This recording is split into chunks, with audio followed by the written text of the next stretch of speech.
Con esta conferencia llegamos a la conclusión de los temas de la teología sistemática, que es la escatología. Y cuando hablamos de la escatología, tenemos dos definiciones.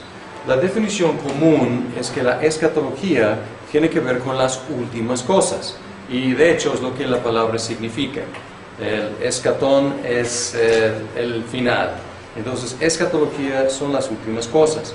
Este es el significado, podemos decir, restringido, el significado más estrecho, pero hay otro significado más amplio que a veces utilizamos. Y ese significado más amplio es la teleología bíblica. Teleología viene de la palabra en griego telos, y telos es el fin. Y cuando hablamos de teleología, teología tiene que ver con propósito, porque en castellano usamos la palabra fin de dos o más formas. El fin es la conclusión y el fin también es el propósito. Y cuando hablamos de teleología, podemos guardar en mente esos dos significados. Entonces, no solamente estamos hablando de la conclusión, del final, estamos hablando de todo el propósito que se conduce hacia el final. La teleología bíblica incluye el propósito de la historia bíblica con todos los pasos en el camino considerados a la luz de su propósito y a la luz de su conclusión. Por lo tanto, podemos hablar de la escatología de Génesis, en ese sentido, hablando de la teleología de Génesis. ¿Cuál es el propósito y cuáles son los pasos en Génesis que están avanzando el propósito de Dios, llevándonos cada paso más cercano a la conclusión? La escatología bíblica, en este sentido amplio, abarca toda la historia de la redención a la luz de su conclusión. Hemos hablado, o quizás no hemos hablado, no me acuerdo, en este curso, de Gerhardus Voss. Voss, su apellido es, o era un holandés que fue el primer profesor de teología bíblica en el seminario de Princeton. Y él ha hecho más que nadie para promover este enfoque más amplio. Y es importante porque muchas veces cuando hablamos de la escatología la gente quiere llegar directamente a cuestiones del milenio o cuestiones de las señales del tiempo, pero hay un sentido más amplio que debemos guardar en mente. En español, un libro se llama La Biblia y el futuro. Es por Antonio Hoekema. Antonio Hoekema, él es otro holandés y es un modelo de texto, es muy claro y cubre la escatología en los dos sentidos. Ahora, vamos a hablar de la escatología del Antiguo Testamento. Primero, ¿cuáles son elementos de la esperanza del Antiguo Testamento? Y podemos identificar varios elementos de la esperanza. Y identificando estos elementos podemos como construir una teleología o una escatología del Antiguo Testamento. Primero, había una esperanza de la venida del Redentor. Y esto es desde Génesis. Génesis 3:15, el protoevangelio, donde Dios promete que el hijo de la mujer, la simiente de la mujer, iba a aplastar a la cabeza de la simiente de la serpiente. Y luego a través del Antiguo Testamento esta esperanza va definiéndose más y más. Es un redentor. Y luego encontramos que es un redentor davídico, que va a ser hijo de David. Segunda de Samuel 7, 12 y 13, ahí Dios promete una dinastía a David. Y luego encontramos en Isaías que el Redentor no solamente va a ser davídico, sino divino. Va a llamarse Padre Eterno. Y ahí, Isaías 7:14, tenemos esa profecía. acerca de la identidad del Redentor. Es un texto bien conocido, cantado en la Navidad, la obra del Mesías por Handel. Dice 7:14, por eso, perdón, es otro texto, estoy pensando, este texto 7:14 es de Emmanuel, perdón. Por eso el Señor mismo les dará una señal, la joven concebirá y dará a luz un hijo y lo llamará Emmanuel. ¿Qué significa? Dios con nosotros. Entonces el Redentor va a ser Dios con nosotros. Yo estuve pensando la otra profecía donde habla de Él como el Padre eterno que va a ser nuestro Redentor. Bien, también en Isaías encontramos algo curioso. Empezamos en la última parte de Isaías a encontrar que va a sufrir. Va a ser un siervo, no solamente un rey davídico, no solo Dios con nosotros, sino también va a ser el siervo sufrido. Entonces estos son algunos elementos. Luego otras esperanzas, esto es de la venida del Redentor. Otras esperanzas, el reino de Dios. Y esto en los profetas, sobre todo en Daniel, tenemos la idea de que Dios mismo va a establecer su propio reino. Entonces estaban esperando la inauguración del reino de Dios. Aunque en un sentido el reino de Dios ya se había establecido con el reino davídico, pero estaban esperando un reino eterno. También en Jeremías 31, 31 y 32 se habla de un nuevo pacto.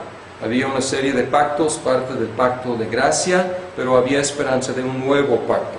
Jeremías 23 también habla de la restauración de Israel, porque Israel fue dispersado entre las naciones, entonces hay una esperanza de una restauración.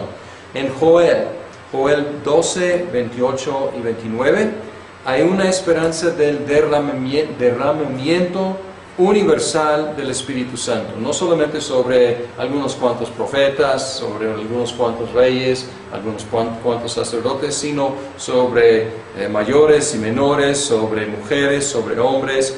Y luego también en los profetas hay una expresión, 13 veces en los profetas, una expresión, el día del Señor. Y fue una esperanza creciente. Y en los profetas más y más enfoque en el día del Señor. Y por fin, más globalmente, más cósmicamente, Isaías termina o casi termina con una esperanza de cielos nuevos y tierra nueva. Entonces podemos decir que Isaías 56, 17. El día del Señor pueden pensar en Isaías 13, 9 al 11, Amós 5, 18, pues también otros de los profetas. Pero podemos terminar con lo más amplio, cielos nuevos, tierra nueva. Entonces todos estos elementos son parte de la escatología del Antiguo Testamento, la teleología, la esperanza. Y podemos también identificar su escatología como una escatología sencilla y lo que esperaban era algo muy sencilla. Básicamente la idea era en el Antiguo Testamento que estamos viviendo en esta edad, la edad presente. Y luego el Mesías va a llegar y el Mesías va a cumplir con todo lo que vimos aquí, ser redentor, davídico, divino, sufrido, traer el reino de Dios, instituir el nuevo pacto, restaurar a Israel, derramar el Espíritu Santo, traer el día del Señor, traer los cielos nuevos y la tierra nueva. Y luego empieza la edad venidera. Mesías viene y la edad venidera ya está y pues no hay vuelta de hoja y no hay mezcla, es pues edad presente, edad venidera. Y lo que no podrían ver desde la perspectiva del Antiguo Testamento era la posibilidad de que la venida del Mesías fuera dual, que fuera más de una venida. Es algo que no podrían ver. Por lo tanto, en las profecías del Antiguo Testamento no hay distinción. Y ahora solamente vistas desde nuestra perspectiva, podemos quizás distinguir algunos elementos que ya se cumplieron en la primera venida de Cristo y otros elementos que se van a cumplir hasta su segunda venida. Pero es algo que ellos no podían ver.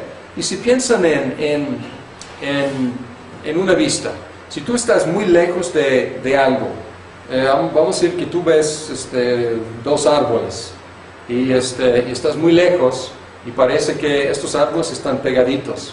O estás muy lejos, a lo mejor tú ves solamente un árbol y luego te acercas más y encuentras que no es un árbol, son dos árboles alineados y están retirados en distancia. Más o menos podemos pensar en la perspectiva de los profetas o de todo el Antiguo Testamento así.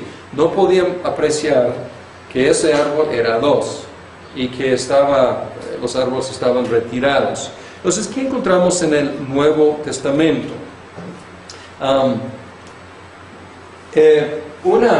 Un esquema más complicado, y este esquema es un esquema que pueden encontrar en el libro de Pokémon. Y les refiero a ese libro. Estaba en la biblioteca de aquí, no sé si haya crecido alas o no. Creo que antes lo teníamos, o yo lo tenía en español. Está disponible y vale la pena. Entonces, todavía hay esta edad y la edad venidera.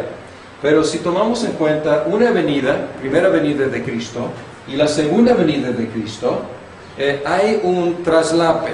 Y esto complica la cosa algo. Entonces, esta edad, Cristo viene, y cuando viene, de acuerdo a la perspectiva del Antiguo Testamento, Él inaugura la edad venidera. Entonces, en un sentido es correcto aquí. Entonces, Cristo viene, la edad venidera llega. Y hay aspectos de la edad venidera que podemos identificar.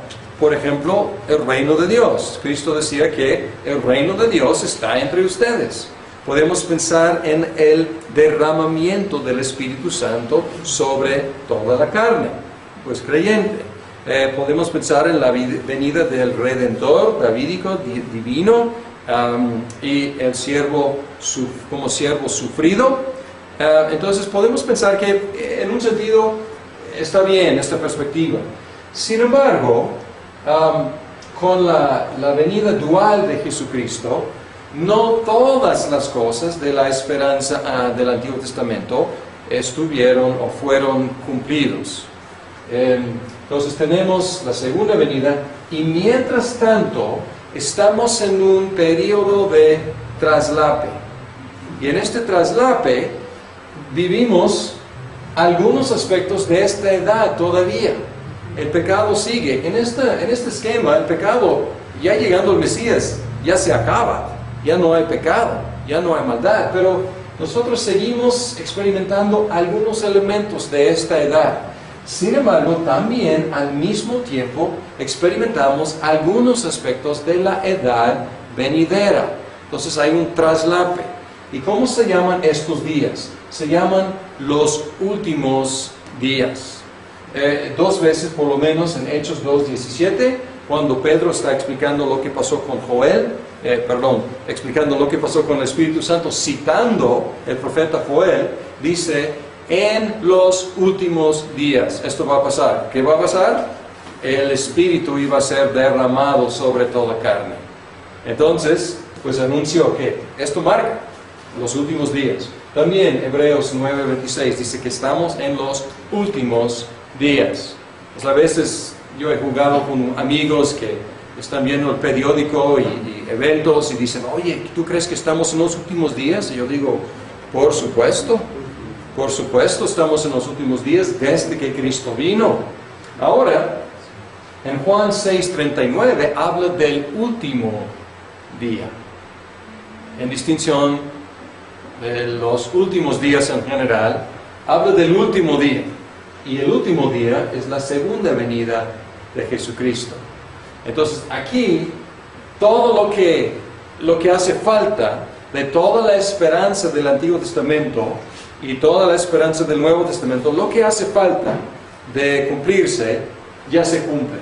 Entonces ya estaremos en la edad venidera sin traslape, sin nada de vestigio, sin nada de de olor, de experiencia de la edad presente. Ya estaremos plenamente en la edad venidera.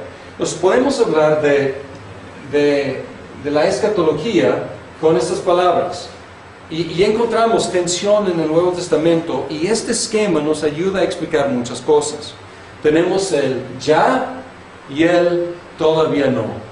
Tenemos la escatología inaugurada, ya estamos en los últimos días, el Mesías ya ha venido. Pero también queda escatología futura, tenemos una esperanza.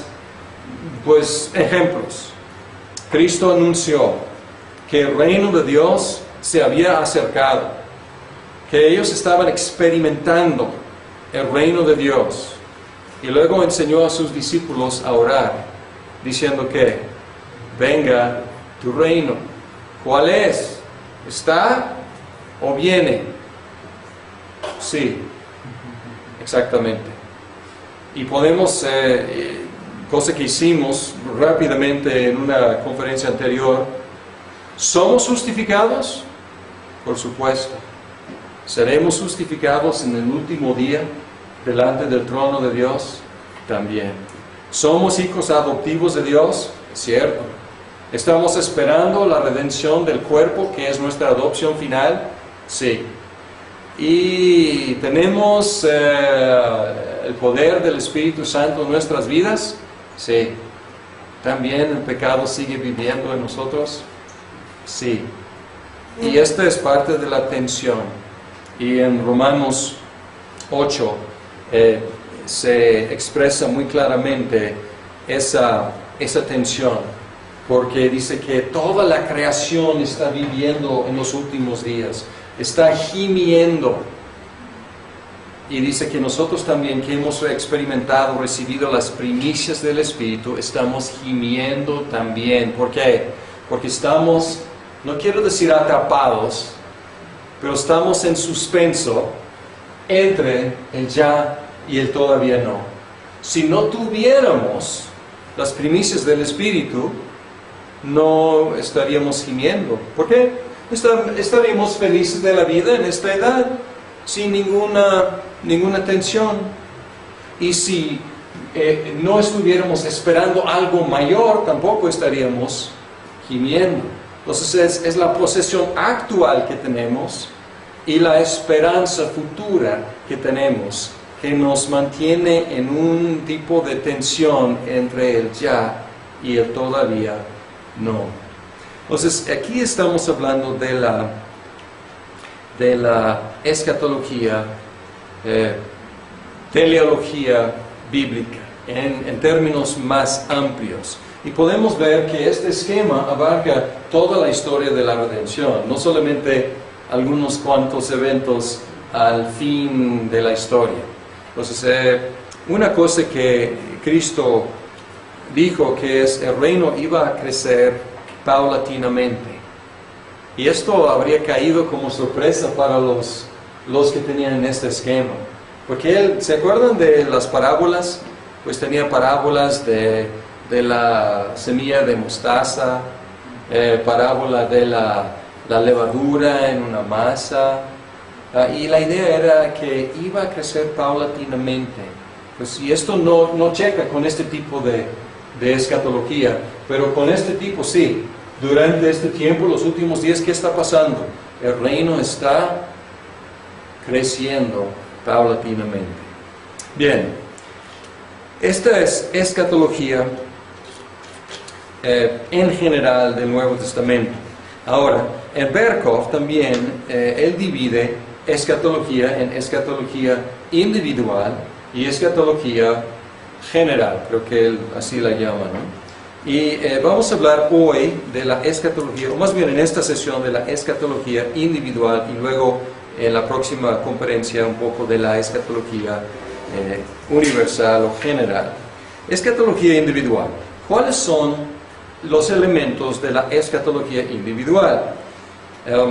Pues el fin del hombre, en el sentido del propósito del hombre, es glorificar a Dios y gozar de Él para siempre.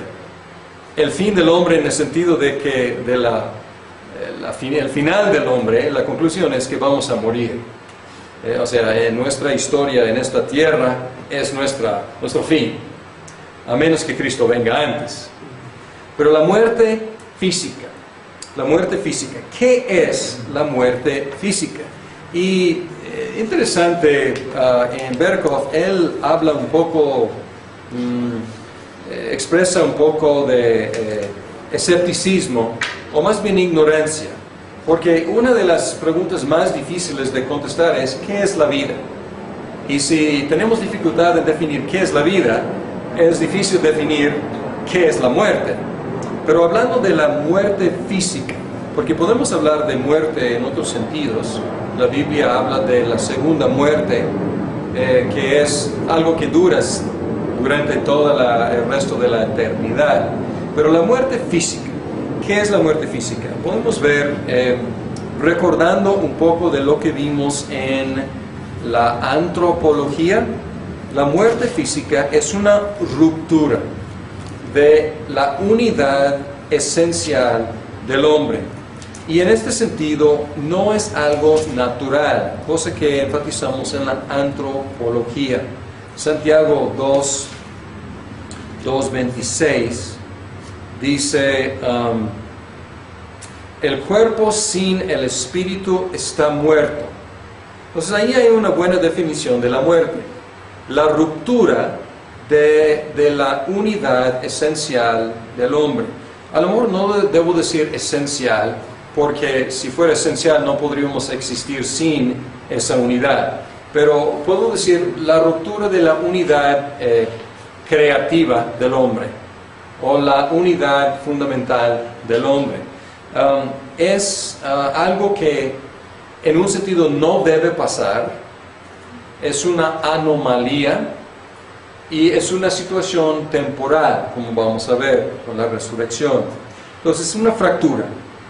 Es también la paga del pecado. La paga del pecado es muerte. Y este es el mensaje uniforme desde Génesis hasta la conclusión de la Biblia. En el día en que comas de ese fruto, muriendo morirán, ciertamente morirán. ¿Y cuál es el mensaje? La paga del pecado es muerte. Y es obvio que ese aspecto de la paga del pecado Dios no nos ha quitado de los creyentes. Él sigue dejando que los creyentes muramos. Sin embargo, ya no es paga del pecado para nosotros. Es consecuencia de, pero Cristo ya ha pagado la muerte en nuestro lugar. Entonces, la muerte para nosotros no debemos concebirla precisamente como paga del pecado, pero desde que Adán pecó, nosotros como raza hemos sido mortales, sujetos a morir físicamente. Es un enemigo, podemos enfatizar que es un enemigo, pero es un enemigo vencido.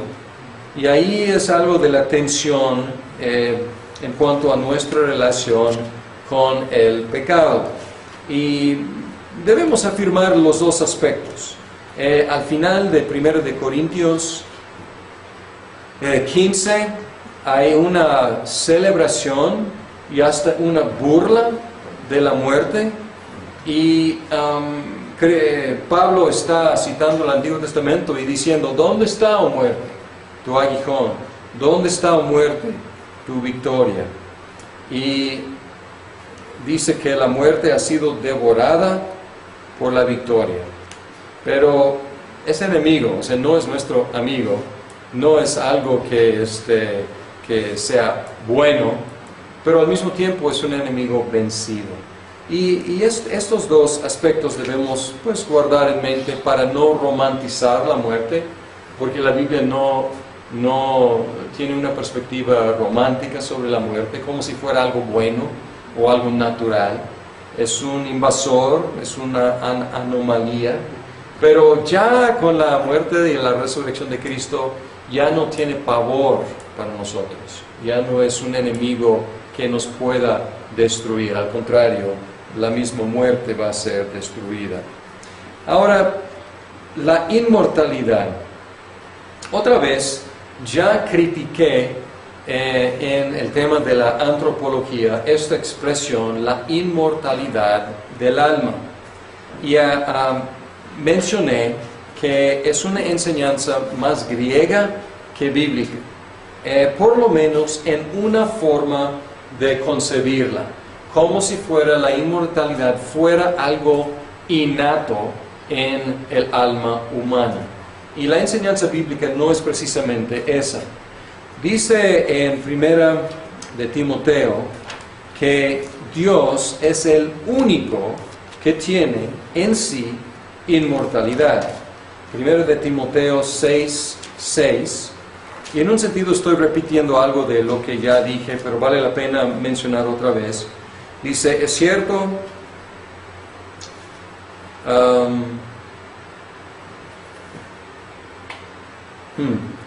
no es el texto. ¿Dónde está? Pues queda como tarea, no es 6:6. Tengo que corregir esto. A ver. 16, aquí está, 6:16. Dice en 15, al único y bendito soberano, Rey de reyes y Señor de señores, al único inmortal. Entonces Él es el único inmortal en sí. Entonces, no es tanto como un atributo nuestro innato. Habla de la inmortalidad en 1 de Corintios como un regalo de Dios para nosotros. 1 de Corintios 15, otra vez, dice que seremos revestidos de inmortalidad. Voy a leer 15, por ejemplo, 50, dice que les declaro, hermanos, que el cuerpo mortal no puede heredar el reino de Dios, ni lo corruptible puede heredar lo incorruptible.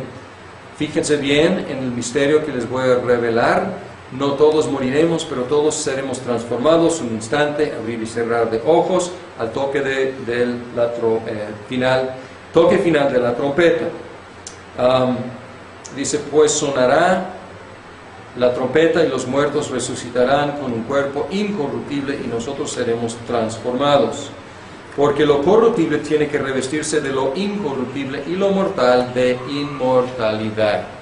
Ahora, el enfoque aquí está en el cuerpo, diciendo que el cuerpo es mortal y el cuerpo va a ser revestido de inmortalidad, pero en ningún lado dice que por sí el alma sea inmortal. Ahora, debemos aclarar que el alma del hombre va a existir para siempre. El hombre va a existir para siempre. Alma y cuerpo, o sea, el hombre va a existir para siempre. Pero inmortalidad, ¿qué quiere decir? Nunca morir. Entonces, y algunos van a estar muertos eternamente. Entonces, no es muy lógico describir una muerte eterna como inmortalidad. Entonces, pues estoy repitiendo algo de lo que mencioné. No estoy como el presbiterio, cuando yo mencioné una diferencia con esta expresión, alguien en el presbiterio pensaba que yo estaba hablando de la aniquilación, y no, ningún ser humano va a ser aniquilado, no es la idea, pero hay dos destinos, vida eterna y muerte eterna. Y la vida eterna, la inmortalidad, es regalo de Dios, y la muerte eterna es paga del pecado. Ahora, otro tema es el estado intermedio. ¿Qué pasa en el estado intermedio? Pues hay diferentes teorías. El examen que acaban de presentar menciona algunas de las diferentes teorías que enseña la Biblia sobre el estado intermedio. Los incrédulos están siendo castigados mientras esperan su juicio final. Vamos a referirnos a algunos textos. Segunda de Pedro 2:9 dice, todo esto demuestra que el Señor sabe librar de la prueba a los que viven como Dios quiere y reservar a los impíos para castigarlos en el día de juicio. Entonces los tiene reservados para ser castigados. Y Lucas, aquí es un poco problemático porque no se habla mucho de este tema. Por lo tanto, no podemos decir mucho del tema. Y Lucas 16, 19 al 23 habla del tema del sufrimiento. El problema es que es una parábola de Lázaro y el rico. Lucas 16, 19 al 23, y habla de que Lázaro está inmediatamente en el seno de Abraham, y el rico, impío, está inmediatamente y eternamente en tormenta. Ahora, algunos dicen, pues es una parábola, entonces no debemos basar doctrina en esa parábola. Sin embargo, la parábola da como por entendido qué es la situación. O sea, no defiende Jesús, no está enseñando cuál será, está tomándolo como algo que todos entienden, y está utilizando la parábola para hacer un punto acerca de la fe de Lázaro y la falta de fe de rico. Y entonces realmente no veo ningún problema en basar nuestra doctrina sobre esta parábola, porque Jesús está presentándola con explicación de lo que pasa, o sea, con el rico levantando sus ojos, viendo de lejos, y él quiere pues que vaya Lázaro para calmar algo de su sed, y Abraham dice que no. Entonces está suponiendo que así es. Entonces parece que está expresando un entendimiento entre los judíos que era común. No parece que esté enseñando algo nuevo, una novedad, sino algo aceptado. Los creyentes, hay más información acerca de los creyentes. ¿Qué pasa? Los creyentes están disfrutando la presencia de Dios mientras esperan su glorificación final. Lucas 23, 42 y 43. 23, aquí Jesús está hablando con el ladrón que está ahí al lado suyo en la cruz, y le dice te aseguro que hoy estarás conmigo en el paraíso. ¿Qué es el paraíso? Según 2 Corintios 12, 2 y 4, el paraíso indica el cielo. Entonces no es otro lugar. Algunos han tratado de inventar otro lugar que es el paraíso, pero según lo que Pablo dice en 2 Corintios 12, vamos a verlo, 2 Corintios 12, 2 y 4. Pablo dice en 2, conozco a un seguidor de Cristo que hace 14 años fue llevado al tercer cielo. Y luego en el 4 dice, fue llevado al paraíso. Entonces parece que en el lenguaje de ese día, paraíso y cielo era lo mismo. También Filipenses 1, 21 y al 23, ahí muy claro, Pablo está luchando como entre dos opciones, partir o quedar. Y partir para él significaba estar con Cristo, que es para él muchísimo mejor. También 2 Corintios 5, 6 al 8 dice, estar ausente del cuerpo significa estar presente con el Señor. Apocalipsis 6, 9 dice, cuando el Cordero rompió el quinto sello, vi debajo del altar las almas de los que habían sufrido el martirio por causa de la palabra de Dios y por mantenerse fieles en su testimonio. Entonces, ¿dónde estaban? Pues esta parte es una visión en el cielo. Y Apocalipsis 24 también nos da la idea de que inmediatamente los muertos, los que mueren en el Señor, están inmediatamente con Dios, con Cristo. Entonces vi tronos de donde se sentaron los que recibieron autoridad para juzgar. Vi también las almas de los que habían sido decapitados por causa del testimonio de Jesús y por la palabra de Dios. no habían adorado a la bestia ni su imagen, etcétera, etcétera. Entonces ahí estuvieron delante de Dios después de su martirio. Este hecho debe ser una fuente de consuelo para nosotros. En Primera de Tesalonicenses, explícitamente Pablo dice que consuélense con esta idea. Hubo preocupación en Tesalónica porque algunos estaban muriendo y Cristo no había regresado todavía. ¿Qué pasó con ellos? Y Pablo dice, tranquilos, están bien ellos. Entonces en 4:13 al 15 dice, hermanos, no queremos que ignoren lo que va a pasar con los que ya han muerto, para que no se entristezcan como esos otros que no tienen esperanza. ¿Acaso no creemos que Jesús murió y resucitó?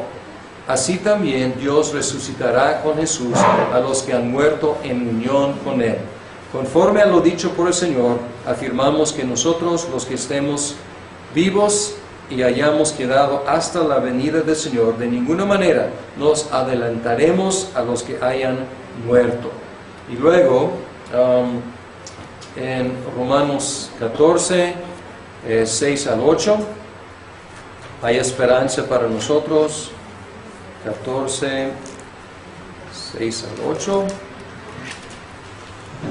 Dice, el que le da importancia especial.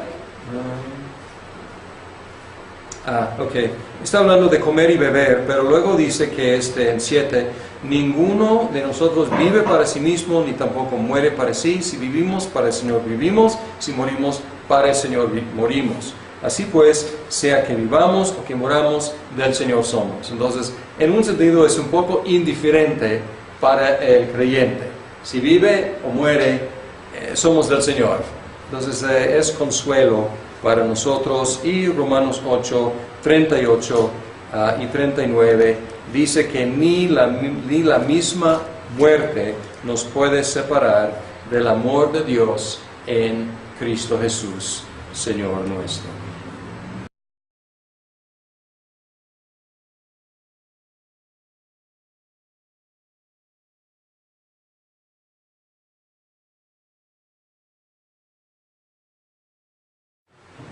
Con esta conferencia llegamos a la conclusión de los temas de la teología sistemática, que es la escatología. Y cuando hablamos de la escatología, tenemos dos definiciones. La definición común es que la escatología tiene que ver con las últimas cosas, y de hecho es lo que la palabra significa. El escatón es el final. Entonces, escatología son las últimas cosas. Este es el significado, podemos decir, restringido, el significado más estrecho, pero hay otro significado más amplio que a veces utilizamos. Y ese significado más amplio es la teleología bíblica. Teleología viene de la palabra en griego telos, y telos es el fin. Y cuando hablamos de teleología, teología tiene que ver con propósito, porque en castellano usamos la palabra fin de dos o más formas. El fin es la conclusión y el fin también es el propósito. Y cuando hablamos de teleología, podemos guardar en mente esos dos significados, ser nuestro Redentor. Bien, también en Isaías encontramos algo curioso. Empezamos en la última parte de Isaías a encontrar que va a sufrir, va a ser un siervo, no solamente un rey davídico, no solo Dios con nosotros, sino también va a ser el siervo sufrido. Entonces estos son algunos elementos. Luego otras esperanzas, esto es de la venida del Redentor. Otras esperanzas, el reino de Dios. Y esto en los profetas, sobre todo en Daniel, tenemos la idea de que Dios mismo va a establecer su propio reino. Entonces estaban esperando la inauguración del reino de Dios. Aunque en un sentido el reino de Dios ya se había establecido con el reino davídico, pero estaban esperando un reino eterno. También en Jeremías 31 y 32 se habla de un nuevo pacto. Había una serie de pactos, parte del pacto de gracia, pero había esperanza de un nuevo pacto. Jeremías 23 también habla de la restauración de Israel, porque Israel fue dispersado entre las naciones, entonces hay una esperanza de una restauración. En Joel 12, 28 y 29, hay una esperanza del derramamiento universal del Espíritu Santo, no solamente. Y luego a través del Antiguo Testamento, esta esperanza va definiéndose más y más. Es un redentor. Y luego encontramos que es un redentor davídico, que va a ser hijo de David. Segunda de Samuel 7, 12 y 13, ahí Dios promete una dinastía a David. Y luego encontramos en Isaías que el Redentor no solamente va a ser davídico, sino divino. Va a llamarse Padre Eterno. Y ahí Isaías 7, 14 tenemos esa profecía acerca de la identidad del Redentor. Es un texto bien conocido, cantado en la Navidad, en la obra del Mesías por Handel. Dice 7:14, por eso, perdón, es otro texto, estoy pensando, este texto 7:14 es de Emmanuel, perdón. Por eso el Señor mismo les dará una señal, la joven concebirá y dará a luz un hijo y lo llamará Emmanuel. ¿Qué significa? Dios con nosotros. Entonces el Redentor va a ser Dios con nosotros. Yo estuve pensando la otra profecía donde habla de Él como el Padre Eterno que va a... Entonces no solamente estamos hablando de la conclusión, del final, estamos hablando de todo el propósito que se conduce hacia el final. La teleología bíblica incluye el propósito de la historia bíblica con todos los pasos en el camino considerados a la luz de su propósito y a la luz de su conclusión. Por lo tanto, podemos hablar de la escatología de Génesis, en ese sentido, hablando de la teleología de Génesis. ¿Cuál es el propósito y cuáles son los pasos en Génesis que están avanzando el propósito de Dios, llevándonos cada paso más cercano a la conclusión? La escatología bíblica, en este sentido amplio, abarca toda la historia de la redención a la luz de su conclusión. Hemos hablado, o quizás no hemos hablado, no me acuerdo, en este curso, de Gerhardus Voss. Voss, su apellido es, o era un holandés que fue el primer profesor de teología bíblica en el seminario de Princeton.